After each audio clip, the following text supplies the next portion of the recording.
Hello guys! Welcome back to my channel. Today, gagawa tayo ng supas. Yung supas na gagawin ko is ibang klase. Lagyan natin siya ng patatas. At kung ano siya kasarap, dahil sa marami siyang sangkap, titingnan ninyo kung paano ko ginawa itong supas para sa merienda ng ating mga friends na mga taga-constructions. So, ito na. Inint lang kawali.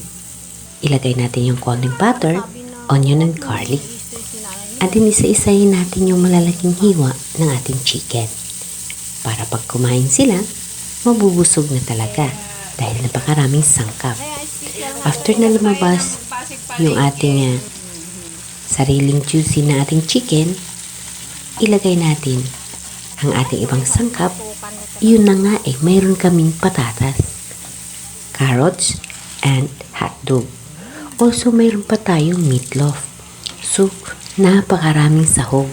So, ilagay natin sabay yung ating macaroni upang sabay-sabay silang maluto at lumasa ng masarap. Maglagay tayo ng water, yung enough na hindi i-absorb ng ating macaroni. So, ilagay ko na yung repolyo. After ng ating repolyo, titingnan natin na hindi siya ma-overcook. And then, ilagay na natin yung meatloaf. Yung meatloaf kasi, kailangan isasabay ko sesame repolyo. Dahil ang meatloaf, pag ginalo-halo, may tendency siya na madurog. So, in the last, ilagay na natin yung ating evaporated milk. So, creamy at masarap itong ating supas.